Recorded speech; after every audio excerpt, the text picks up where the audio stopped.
चलिए हम लोग देखते हैं क्लास 10th में जो हम लोग एमसीक्यू है उसे कैसे सॉल्व करेंगे एक यूनिक मेथड से। तो पहला क्वेश्चन देखते हैं। जैसे लिखा हुआ है इफ़ ए उसकी वैल्यू दी है, बी की वैल्यू दी है और सी की वैल्यू दी है और उसका एलसीएम दिया हुआ है, तो एक्स की वैल्यू क्या होगी। तो देख, पहले एलसीएम हमें निकालना होगा। तो एलसीएम हम लोग निकालते कैसे हैं? हम लोग निकालते हैं जो भी बेस है, बेस समझते हैं ना, ये हुआ पावर, जितने भी ऊपर दिखे रहते हैं नंबर उसे पावर बोलते हैं, और जो एक्चुअल में मल्टीप्लाई में होते हैं उसे बेस बोलते हैं। ठीक है, तो हमें एलसीएम निकालने के लिए क्या करना होगा, जितने भी बेस है अलग अलग टाइप के सबको लिख लीजिए। जैसे 2 है, 3 है, और क्या है, 5 है और 7 है। उसके बाद हमें क्या करना है, मैक्सिमम पावर लेना है। जैसे 2 का मैक्सिमम पावर कितना है, तो 2 का मैक्सिमम पावर यहाँ पे 2 है, यहाँ पे भी 2 है, यहाँ पे भी 2 है, तो 2 का मैक्सिमम पावर कितना हो गया, 2। 2 का मैक्सिमम पावर कितना हो गया, 2। उसी तरीके से 3 का एक्स दिया हुआ है मैक्सिमम पावर, तो हम लेंगे एक्स। 5 का 1 है और 7 का भी 1 है। ये हो गया एलसीएम, और इसकी वैल्यू कितनी दी है, 3780। अब इसके बाद देखिए क्या करना है। करना क्या है कि 3780 को, चूंकि एलसीएम किसका है, तो इन तीनों एबीसी का है, तो एबीसी में क्या क्या नंबर आया, 2 आया, 3 आया, 5 आया और 7 आया। इसका मतलब ये नंबर जरूर इन सब नंबर से क्या होगा, डिवाइड होगा। तो हमें कुछ नहीं करना, एक एक करके डिवाइड करते जाना। जैसे 7 एक बार आया तो हम पहले क्या करते हैं, 7 से लगा लेते हैं। तो ये हो जाएगा 7 5 तो 35, 2 आएगा, 7 4 जा 28, 540 आ गया। इसके बाद देखिए 5 से लगा लेते हैं, क्योंकि 5 भी सिंगल है यहाँ पे, तो 5 से लगा लिए। 5 1 जा 5, 4 तो लगेगा नहीं, तो 0 टाइम्स, फिर 5 8 जा। अब लग गया। 3 का पता नहीं है कितना है, लेकिन 2 का पता है कि 2 जो है 2 बार है, मतलब 4 से, तो हम इसको क्या करते हैं, 4 से लगा लेते हैं। तो 4 2 जा हो गया 8, कैरी गया, इधर हो गया 27। और जैसा कि आपको पता है 27 की क्या होता है, 3 का क्यूब होता है। ठीक है, मतलब 3 बार में लगाइएगा तो ये लग जाएगा 1 2 3। तो इसको लिख लेते हैं पावर के रूप में, किसे, 3780 को। तो कैसे लिखेंगे, देखिए ये मैच हो गया, ये मैच हो गया और ये मैच हो गया। ठीक है, देखिए 7 मैच हो गया, 5 मैच हो गया और ये 4 मैच हो गया। तो बचा कौन, 3 का ही पावर ढूंढना था। 3 का कितना पावर है, 3। तो इसका मतलब हो गया इसका आंसर 3। अब कुछ करना नहीं है, सॉल्व करना नहीं है, क्योंकि ये एमसीक्यू है। एमसीक्यू में सॉल्व करना नहीं है, बस हमें लगाते चलना है। चलिए नेक्स्ट क्वेश्चन देखते हैं। shortest distance in the certain distance of the point 2, 3 from the y axis। ये बहुत इजी क्वेश्चन है, मैं ऐसे ही मार सकता हूँ। y एक्सिस का पूछा है तो x कोऑर्डिनेट होता है 2। अब कैसे होता है देखिए, y एक्सिस पे x कोऑर्डिनेट 0 होता है और x एक्सिस पे y कोऑर्डिनेट क्या होता है, 0 होता है। अब y से दूरी पूछा है, तो y से जब हम इधर की तरफ बढ़ते हैं तो हम किस लाइन पे बढ़ रहे होते हैं, तो x लाइन पे। और x लाइन पे अगर बढ़ रहे होते हैं तो जो शॉर्टेस्ट डिस्टेंस होगा वो भी क्या होगा, x वाला होगा। और x वाला नंबर कितना है, 2, इसलिए इसका आंसर क्या हो जाएगा, 2। अब इसमें इसका तो आंसर नॉट पैरेलल दिया हुआ है, इसका मतलब नॉट इक्वल टू में भी है, तो बी के चांसेस ज़्यादा है। चलिए एक बार चेक कर लेते हैं होता क्या है। इसका रूल आप लोग को पता ही होगा कि A1/A2 equal not equal to B1/B2। देख लेते हैं के कहाँ पे दिया हुआ है, के दिया हुआ है बी वाले पे, तो हमें सी लिखने की ज़रूरत नहीं है। तो ए हो गया हमारा 3 A1 और A2 हो गया 2, नॉट इक्वल टू B1 हो गया हमारा के 2K, और B2 हमारा हो गया 5। इसके बाद तो कुछ देखना ही नहीं, एक ही ऑप्शन है जिसमें नॉट इक्वल टू है, ये वाला। इसको देख लिए, मार दिए, आप सॉल्व करके देख लेना, यही आंसर होगा। चलिए नेक्स्ट चलते हैं, क्यों वेस्ट करना टाइम। इन अ क्वाड्रिलेटरल, अच्छा सब्सक्राइब है। देखिए सर्कल में क्या होता है कि अगर कोई क्वाड्रिलेटरल सर्कल के बाहरी साइड को टच करके जा रही होती है, तो क्या होता है, अपोजिट साइड का सम क्या होता है, बराबर होता है। जैसे ए बी के अपोजिट में है सी डी, इक्वल हो जाएगा बी सी, और बी सी के अपोजिट में है ए डी। तो ए बी की वैल्यू दी हुई है, नहीं दी हुई है, चलिए ए बी को रहने देते हैं। प्लस सी डी की वैल्यू कितनी दी है, 4 दी है, बी सी की वैल्यू कितनी दी है, 7, और ये ए डी है 3। तो 10 बना रहा है, 4 में क्या जोड़ा है, 10 हो जाएगा 6। तो यही हमारा आंसर हो गया। चलिए next question. Sec theta plus tan theta x है, तो सेक माइनस टेन कितना होगा, इसका उल्टा होता है 1/x। अब कैसे आया, तो sec square theta minus tan square theta होता है 1।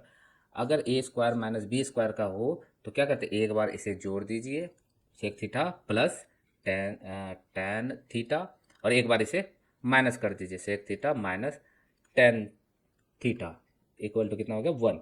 अब हमें जिसका पूछेगा उसको हम धक्का दे देंगे, जैसे एक्स एक माइनस 10 का हमें वैल्यू पूछ रहा है तो इसके एक्स्ट्रा कौन है, ये वाले, इसको धक्का दे देंगे दूसरे साइड, इधर ये मल्टीप्लाई में है तो उधर जाएगा तो 1 के साथ क्या हो जाएगा, डिवाइड में sec theta plus tan theta, किसकी value, sec theta minus tan theta की। अब 1 by sec theta plus tan theta कितना है, एक्स है, तो हो गया हमारा आंसर 1 बाय एक्स।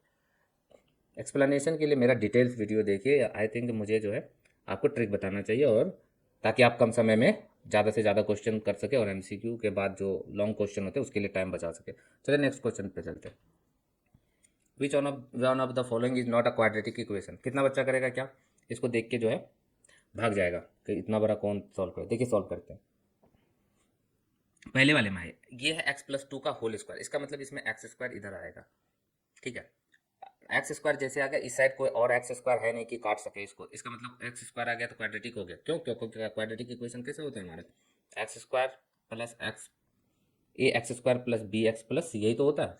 मतलब क्वाड्रेटिक का वेरिएबल का पावर मैक्सिमम कितना होना चाहिए, 2। तो पहले वाले में है तो क्वाड्रेटिक है। दूसरे में देखते हैं, इधर एक्स स्क्वायर है, क्या इधर है एक्स स्क्वायर, हाँ यहाँ पे भी बनेगा, लेकिन इसका जो कोफिशिएंट है 3 है, इधर ऑफ कोफिशिएंट क्या है 1 है, तो एक्स स्क्वायर कैंसिल नहीं होगा, कोफिशिएंट इक्वल होगा तभी माइनस होकर 0 हो सकता है। तो ये भी क्वाड्रेटिक हमारा हो गया, क्यों, क्योंकि एक्स स्क्वायर इसमें भी बच जाएगा। इसमें आते हैं, मैक्सिमम पावर है एक्स क्यू, कितना बच्चा क्या करेगा, इसको टिक मार देगा। लेकिन देखिए इधर है एक्स क्यू और इसका कोफिशिएंट है 1, इधर भी है एक्स क्यू क्योंकि एक्स प्लस 1 का होल क्यू दिया हुआ है, तो इधर भी एक्स क्यू है और इसका भी कोफिशिएंट 1 है, इसका मतलब एक्स क्यू यहाँ से और यहाँ से कैंसिल हो जाएगा, तो मैक्सिमम पावर फिर से बच जाएगा एक्स स्क्वायर वाला, तो सी भी है हमारा क्वाड्रेटिक इक्वेशन। चलिए डी चेक करते हैं, इसमें अगर मल्टीप्लाई करेंगे तो इस साइड एक्स स्क्वायर आएगा और उसका कोफिशिएंट आएगा 1, लेकिन इस साइड भी एक्स स्क्वायर है और ये दोनों आपस में क्या हो जाएगा, कट जाएगा, तो मैक्सिमम पावर एक्स का कितना बचेगा 1, और ये हो जाएगा हमारा लीनियर पेयर, इसका मतलब ये क्वाड्रेटिक इक्वेशन नहीं रहेगा, तो हमारा आंसर हो गया डी। चलिए नेक्स्ट देखते हैं। अच्छा, in a given picture olympiad ring made by taking 5 congruent circle of radius 1 centimetre. अच्छा, रेडियस कितना दिया हुआ है 1 centimetre, 1 intersecting in such a way that the chord formed by the joining point intersection of two circle is also length of 1 centimetre. अच्छा, ये भी 1 दिया हुआ, अच्छा ये हमारा क्या हो गया, इक्विलेटरल ट्रायंगल, और इक्विलेटरल ट्रायंगल की प्रॉपर्टी में क्या बताया हूँ, ये एंगल कितना होगा, सारे एंगल 60 डिग्री के होते हैं। चलिए एक चीज़ तो मुझे पता चल गया 60 डिग्री। उसके बाद क्या पूछ रहा है, टोटल एरिया ऑफ डॉटेड। अच्छा ये चलिए मैं एक अलग सर्कल लेता हूँ, एक का निकालूंगा तो 4 है ऐसे, ऐसे देखिए 4 किस में ऑप्शन है, एक इसमें है एक इसमें है, तो यही दोनों में से आंसर हो सकता है। अच्छा, इसके बाद अंतर किस में है, तो इस वाले से तो हमें कोई दिक्कत नहीं है, इस वाले से चलिए इसको चेक करते हैं। कुछ ऐसा है, ठीक है। अगर हमें ये निकालना है तो ये हो गया हमारा 60, ये हो गया 111। इसका मतलब जब सेक्टर का एरिया निकालते हैं तो कैसे लिखते हैं, theta by 360 by r square, तो थीटा हमारा कितना हो गया 60 बाय 360, कट गया 1/6। चलिए 1/6 किस में है, पाई/6 इसमें है। अच्छा टोटल कितना है, अच्छा ये तो हाफ ही है, ये तो ऐसे करके हाफ है, तो अगर ये 4 है तो 8 होना चाहिए, 8 है किसमें मल्टीप्लाई इसमें, और पाई/6 भी है, पाई बाय थीटा को जब काटेंगे तो 6 आएगा, तो पाई/6 भी है, आर स्क्वायर की वैल्यू तो 1 हो जाएगी, तो ये वाला डी वाला हो गया हमारा आंसर। ऐसा कुछ करना ही नहीं है, ऐसे भी आप ना ऐसे कर सकते हो, ये काउंट किए, एक आधा इधर से हो जाएगा ऐसे और आधा इधर से, तो मतलब 2 सर्कल मिलने पे ये डॉटेड 4 एरिया, 2 एरिया हो गया यहाँ, 2 एरिया हो गया यहाँ, 2 एरिया हो गया यहाँ, 2 एरिया हो गया यहाँ, टोटल 2 4 6 8 8 8 वाले ऑप्शन यही है। चलिए नेक्स्ट देखते हैं।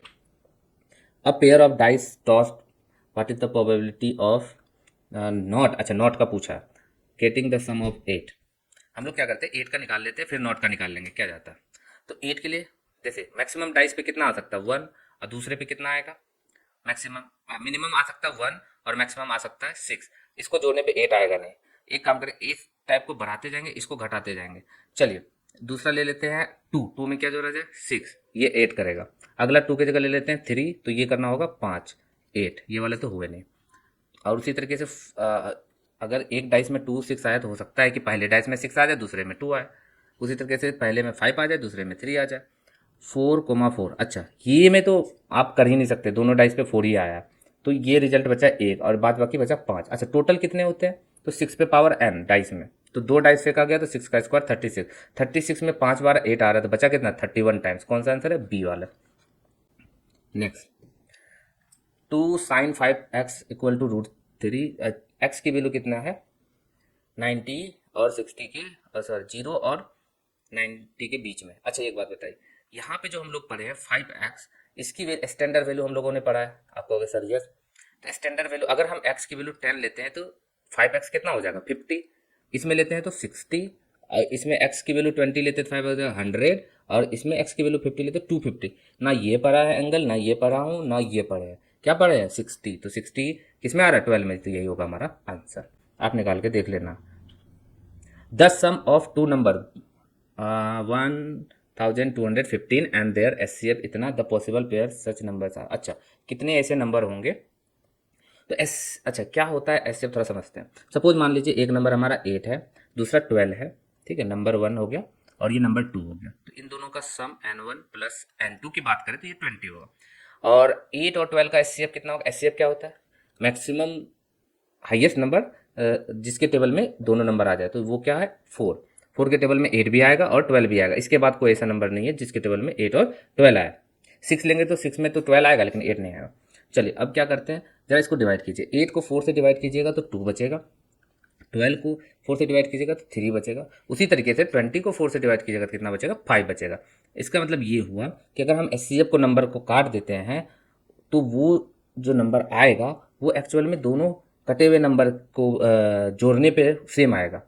तो जैसे 8 को काटने पे 2 आया और 12 को काटने पे 3 आया, इन दोनों को जोड़ने पे सेम जो नंबर को काटे थे जोड़ वाले, देखिए वही आया 5। इसी चीज़ को अप्लाई करते हैं इसमें, हम लिख लेते हैं 1 2 1 5 और इसको किससे काटते हैं 81 से। 81 से काटेंगे तो कितने टाइम से में आएगा 5 है इसके लास्ट में, तो इसका मतलब यहाँ पे नंबर 5 होना चाहिए। और दूसरा ऐसा कौन सा नंबर है जिसको मल्टीप्लाई करने पे 8 में 1, देखिए 120 बचा ना, अच्छा 15, 15 8 जा 120 आता है, इसका मतलब 15 हुआ, आप काट के देख लेना 15 ही होगा।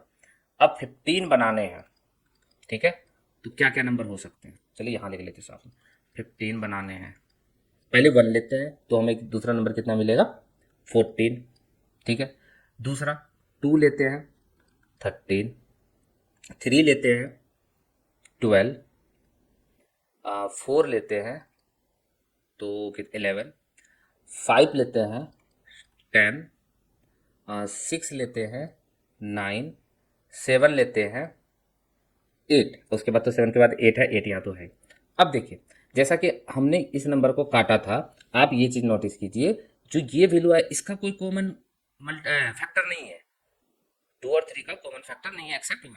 इसी तरीके से जो हमने ये पेयर लिया है ये भी तो कटने के बाद आया है, तो इसका भी कॉमन फैक्टर नहीं होना चाहिए, लेकिन यहाँ पे देखिए 3 और 12 3 के टेबल में आता, 5 10 5 के टेबल में आता, 6 9 3 के टेबल में आता, तो इसका मतलब ये पेयर नहीं हो सकते, तो बचा कौन 1 2 3, तो हमारा क्या आंसर हो जाएगा 3, 3 इज द आंसर, यही 3 पेयर हो सकते हैं। चलिए नेक्स्ट देखते हैं, if the area of base right circular cone 51, अच्छा इस नीचे का 51 दिया हुआ है, वॉल्यूम दिया हुआ है, तो वॉल्यूम बराबर क्या होता है आप लोग को पता अगर हो तो, अगर जनरल की बात करें तो एरिया इंटू हाइट होता है, लेकिन अगर कोन टाइप से बना हो तो 1/3, तो वॉल्यूम है हमारा 85, यहाँ पे 85 और 1/3, एरिया दिया हुआ 51 और एच मांग रहा 1/3, 3 से काटेंगे 17 और 17 के टेबल में 50 से 5 बार में, इसका मतलब 5 सेंटीमीटर इसकी हाइट हो गई।